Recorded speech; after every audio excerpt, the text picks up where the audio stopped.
On today's episode, I'm speaking with Kate Kripke, a licensed clinical social worker and perinatal mental health counselor who has worked with individuals and groups in periods of transition and change for more than 20 years. She's spent the past decade and a half supporting women and families as the founding director and senior supervising psychotherapist of the Postpartum Wellness Center of Boulder, an organization she created in 2007. Kate is so much fun to talk with. We dig into how women often become doers to the detriment of their own well-being and why that is. We also talk about the struggle to get off the hamster wheel and get uncomfortable with our self-reflection and feelings of uncertainty or unpredictability. And I think you'll love how Kate unpacks the value of community in our mental health, especially around the idea of loneliness. I absolutely love chatting with Kate and can't wait to hear what you take away from this conversation. Here she is. Kate, welcome to the podcast. I am really excited to be able to talk to you today and to share all the wisdom that you have, or at least some of it, with our listeners. Can you tell us a little bit more about who you are and what you do? Yeah, I'm so happy to be here. This is probably having conversations like this, Dawn, is one of the things that makes me the most happy. I love the opportunity to connect with you. And anytime I can talk about maternal mental well-being, I'm just going to go for it. So thank you. Thank you for inviting me on. I am a licensed clinical social worker by training and a pretty die-hard, passionate advocate for maternal mental well-being. And the interesting piece around that is it's sort of like, yeah, I really feel passionate about moms feeling healthy and happy and well and fulfilled. But those moms aren't the only people I'm thinking about, because the reality is that truly as a mom of two teens, I know this painfully personally, as well as doing this maternal mental health work for 20 years. But when moms feel good, their kids get more of what they need from them, right? So that when moms feel good, kids feel good. And so when we can really help moms turn that spotlight back on themselves and really focus in on themselves for once after all this time pouring into their kids, everybody benefits. So that's really a focus of my work. I started a early maternal mental health center here in Boulder, Colorado, where we support that sort of pregnancy through postpartum, early maternal and early family mental health work. But as of last year or so, I've been taking all of that knowledge and expertise and interest and skill into the larger space so that I can speak more about these really important topics. And that's so important that it not just stay in the small venue. I love that you're expanding and that you're bringing it to a bigger platform, because it affects everyone. It affects families, it affects the grandparents, it affects the partners, it affects everybody. Everybody. And I think something interesting happens. And I'm a psychotherapist by training. I believe deeply in good psychotherapy and good trauma work and all of that. And there becomes a time, once we've given ourselves permission to feel everything that we're feeling and talk about things that are hard and not feel like we have to like stuff that in a box and pretend it's not happening, right? Once we're given space to really acknowledge the validity of those experiences, we need to understand where our control is and where our choice is, and that there's actually lots of opportunity for us to shift what our lives look and feel like, and not to make it, if only my baby sleeps, I'm going to feel better, right? Or if only my teenager stops, whatever, I'm going to feel better. But really to understand that we get to choose. And so I think there's a way in which the work goes beyond that metaphoric four walls of a therapy office. And it's, let's empower each other to actually feel good in service of our families. And I think we've come a long way from the days where it's a duty. You just have to do the thing. This is your role and that's it. And too bad for you. Like, you've chosen to have kids. This is now your life. And I think that's an important thing to understand is, at this point, we're bridging some generations too. It may be a generation that was their life, and only now is maybe saying, hey, that could have been different. And then a generation that is understanding, I want more than the role. And at the same time, I want to be healthy in the role. So it's different. It is, although weird and interesting. This is an interesting, to your point, generation around that, because I think we have mothers who are now getting curious about the stereotypes and loud or quiet messaging around, you chose to have kids. Now your job is to take care of those kids. And so we have this generation of women who are like feeling that there's something more to this, but they're still caught in some of the stereotypes and some of the subtle beliefs around what good mothering looks like. And so they want it to be different and they want to feel different, but they don't know how. And so hopefully by the time our daughters grow into mothers, it will be even easier for them. But I think you're right. We're in this we're shifting things, but we haven't yet necessarily figured out how to access that. And my people, my crowd that I tend to Yes. attract are what I call the 3 Ps. So they're the people pleasers, the perfectionists, and the procrastinators. And I see this all the time because Yes. there's that I should be all of these things, and I need to live up to the stereotype of being like a great mom, the does all the things, shows up at all the events, takes care of everybody, and I'm the last on my list if I'm on my list at all. So I still definitely see that. It's so interesting. I'd be curious to dive into the procrastinators. I want to hear more about that with your 3 Ps and how that fits in. But when I think about and I believe it does, I just haven't wrapped my head around that. But with the first two, this is, I would say, 50. I've got 2 teenage daughters. I call myself often, I'm sure you know this term, like a recovering perfectionist, right? I've struggled with my anxiety my entire life until quite recently in adulthood. And the irony of this is that pleasers want the people they're in relationship to feel good around them, right? They want those people to feel good. And perfectionists want to feel competent and good at what they're doing. It's all about the feeling, right? Right. And of course, when we do that without including ourselves in it, we get farther away from those things. And so the irony, I think, is that when we really learn to shift the mindset a little bit, like to really be like, okay, when I'm a people pleaser, what does that actually mean? And when I'm a perfectionist, what does that mean? Oh, the irony is that if we come back to ourselves, we're going to get those things, right? People are going to feel good around us, right? And we're going to have more effortlessness from a place of effortlessness, more to give, right? And we're going to actually feel like we got it covered. So I think I just took us in a weird direction, but it's interesting to think about the ways that we show up as pleasers and perfectionists and procrastinators and how we can have what we want. We're just putting our energy in the wrong place. Yes, exactly. And I think it's interesting too when you're talking about like maternal care as far as mental health and all of that end of things too. Really, it starts with recognition of us, of what our needs are, what's uncomfortable, what's not feeling good, what maybe we don't even really understand, but just something's not right. And that takes a lot of reflection. 100%. And I think reflection, self awareness, reflection, curiosity requires a willingness to be uncomfortable. And many of us who are people pleasers and perfectionists and procrastinators really don't want to feel uncomfortable. So we're doing these things, we're acting in these ways that we think are going to help us not feel that discomfort. It's ironic, isn't it? It is. It is. I think the more that we keep busy, stay in the roles, Yeah. keep doing the thing, stay on the hamster wheel, I usually say, Yes. the further we get from all those pieces that we want, the slowing of the Yes. mind, the lack of overwhelm, the less stress, the feeling at ease. And Yeah. yet we're so uncomfortable to climb off the hamster wheel. That's right. Because let's be clear, it's the uncertainty is scary, right? I mean, I think that's where so many of us get stuck, right? I can't tolerate uncertainty and unpredictability. And so I'm going to find ways to behave in the world that I feel like protects me from unpredictability and uncertainty. And yet you and I both know there's no life without unpredictability and uncertainty. We keep going and we don't get there. We keep going and we don't get there. Yeah. What do you see when you're working with women and in general out there? What are some of the things that you see that the struggles are and maybe areas that need to be looked at that we should be reflecting on?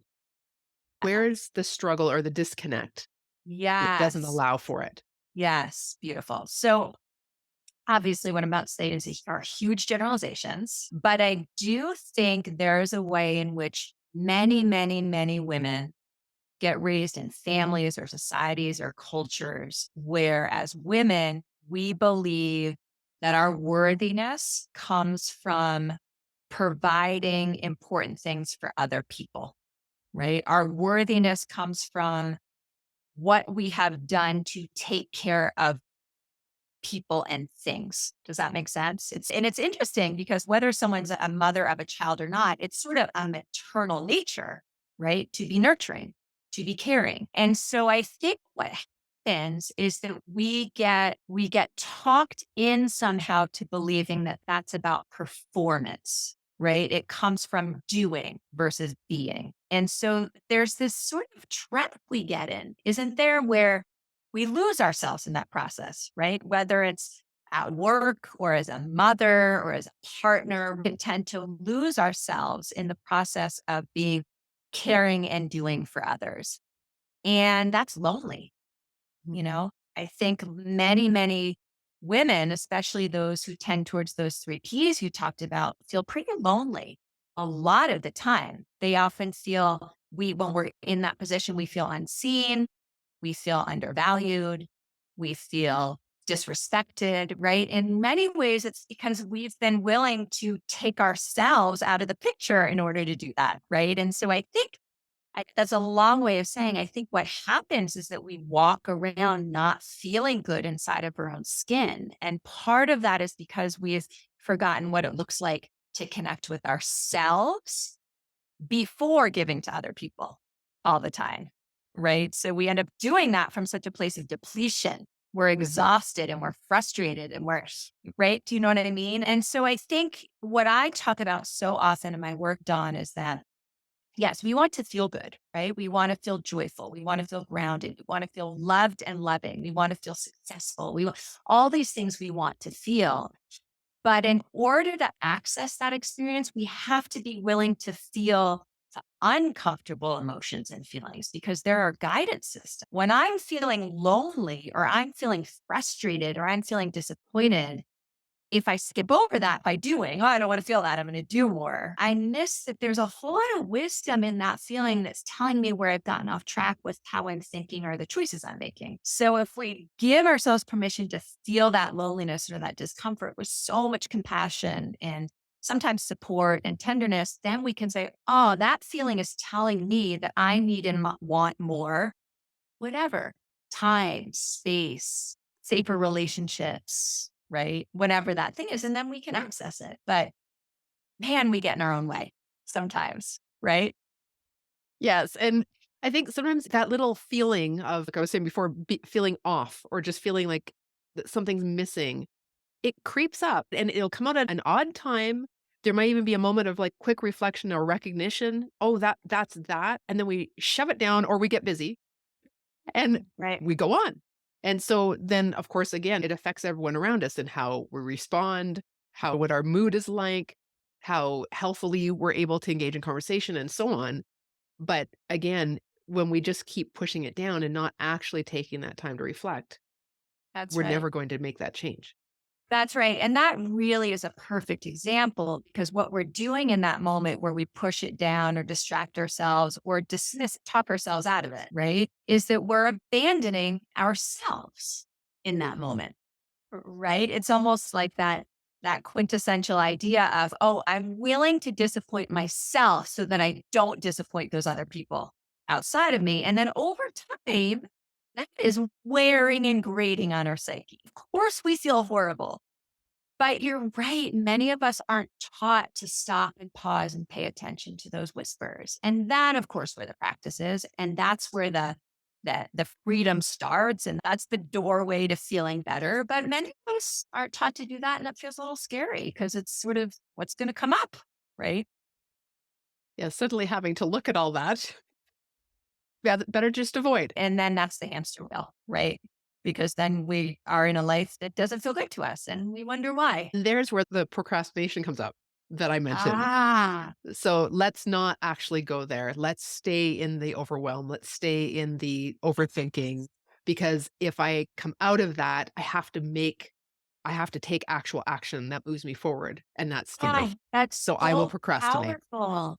I love hearing that. I talk so much in my work. About personal responsibility, right? I think many of us, it's that a little double-edged sword. Like it's my job to take care of everybody else, but everybody else should be doing things to take care of me. And of course, no one's going to do it for us. And I think that's can feel like a burden. Like, oh, I have to stop blaming the partner or the kids or the job or the environment or politics of the world or whatever it is, because I have no control over that stuff. That can feel like a burden, but it's also like really good news, right? To be like, oh, I get to choose what thoughts I engage in and what actions I take. And that is actually, again, I'm saying often to people as mothers, if your listeners are mothers, we do the hard work now to learn how to tend to ourselves and make sure we're healthy and well so our kids don't have to do it later. That's good mothering, isn't it? Yeah, exactly. I like that they use the word freedom because that Mhm. comes up often. And even on the podcast, it's been coming up often. Because if we're really taking that time to reflect, if we're willing to go there and be uncomfortable, the freedom on the other side of it, man, and the feeling of just like relief Yeah. is amazing. Yeah. I was just talking about this morning with my husband because, again, I said, as we started, I feel better than I ever have in my entire life. And I think part of it is, oh, you get to earn that when you're 40s and 50s. I'm like, I couldn't have seen this when I was in my 20s, 30s. It's like, it is that wisdom with age that everyone talks about, right? But it is that freedom of untangling myself with the things that I can't control and coming back to the things that I can. And yeah, that can feel overwhelming when we're really beginning that journey for the first time, but it literally sets us free. There's no better feeling. The amount of space I have in my life now, the amount of energy I claimed back when I stopped trying to control all the things that I can't control, it's pretty magnificent. Right? It feels good. It does. I have a girlfriend, and it's funny because I'm the same age as you. I'm probably a Yeah. couple years older, but she's, I think she's turning 30 this year. Yeah. And so it makes me laugh because she has come to these realizations with very young children. And yet I had to have teenagers before I came to that realization. And so it doesn't matter your age. Like the No. reality is the work can be done anytime. That's right. I love that you're saying that. And when I said I've earned it, I think what I mean is I think it requires practice. It requires the wisdom can come at any age, right? But it really requires, from my experience, a willingness to say, to be willing to ask, what part am I playing in the things that aren't working for me? And that is brave. That is a brave question. It's a vulnerable question. And it really does require, I think, going inward and getting quiet and slowing down and practicing discomfort. And for me, the practice has been worth every moment. And I didn't start practicing that until probably your friend's age, right? So there you have it. It's the time that goes into really asking those questions, I think. So if you're younger, go for it now. Ah, heck yes. Actually, I would say, the biggest, my true love is working with that pregnancy and postpartum stage because really, I think for many women, of course, there are plenty of women who decide or who choose to or can't have children. So this is not specific to mothers, but one thing that does happen when women choose to have children is that we become adults like that, right? All of a sudden, we are really forced to ask these important questions of ourselves because these little people. And I think it's a really, to your point, it's like, it's never too late and it's never too early to start asking those questions. I'm hopeful that my two teenage daughters are starting to ask those questions of themselves. And that's where that next generation hopefully comes full circle and That's is in a right. different place, much younger. That's right. One other thing I wanted to ask you about is where does community fit into this? Oh, I love this question. Community to me is inherent in mental well being. That is a human need. And I think when we are not a part of communities that we trust and feel safe in, and that's important because I think there can be community that can be problematic. But I'm talking about those communities where we feel like we belong and our whole self is being reflected back to us, right? People love all of our parts. These communities, big or small, it doesn't matter.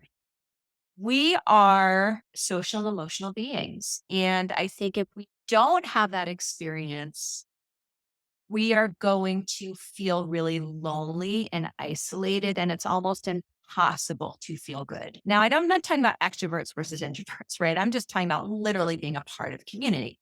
Now, the beauty in 2023 is that we can find community in so many ways because we have this, we have internet, we have all these kinds of things.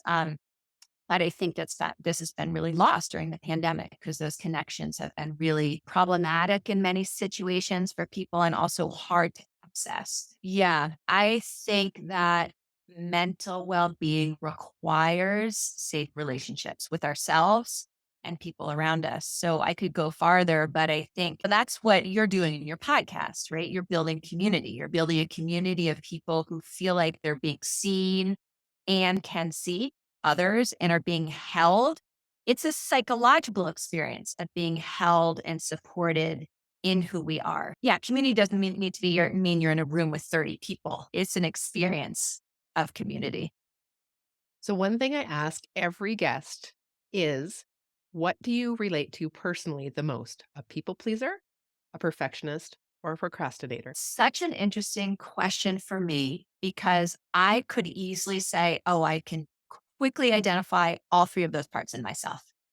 And I am on a pretty regular basis having conversations with those parts of myself so that the people pleaser, perfectionist, and procrastinator don't drive the car. Right? I'm like, I see you. You're welcome here, but no, you're not going to take charge. To me, perfectionist and people pleaser in my own life are very integrated. To me, I was raised in a family where I think my job, so to speak, no one ever said this to me, but was to show up in a certain way so that my parents felt okay. And there's both people pleaser and procrastinator deeply involved in that. And I'm still my struggle. I still really need to work hard about how to unhook myself from that codependence in relationships. I think myself is a very independent woman, but there is a part of me that still wants someone to feel a certain way about me so that I can feel that way about myself. And that's practice, an ongoing practice for me. Tell us a little bit about your new book. Yeah, it's called Reinventing Supermom. The subtitle is Encouragement, Support, and Strategies for New Mothers Who Feel Lost. And I think the quick summary of that book is that it's a book really written for that postpartum woman, that postpartum mother, the mother, whether it's an adoptive mother or a birth mother or a non birth mother who's going through from the day that child is in their arms until that first year after getting to kind of ingrained in that motherhood journey. It's really meant for that mother. Although I have people reading it who are like, dang it, my kids just went to college and this is helpful for me. But it really is about shaking up that preconceived idea of what a supermom is and who she is and what she does to shift that definition from being the perfect caretaker of others and children to the caretaker of ourselves. And that from that place, we can show up in a nurturing way and not get depleted. So it's really about that. And they're very short, manageable chapters that give moms things to think about and things to practice around that idea. I will put a link to that in the show notes. So whether you are looking for something from that or you have a friend that this would be a great Yes. gift for, you can find Yes. it there. And my 13-year-old daughter did the cover of that book. So she illustrated the cover. So it's sort of a family affair, this book. It was really fun to do. Oh, that is so special. I know that you are giving a freebie to our listeners, and it's a free month in the Healthy Mom membership. Tell us what that's about.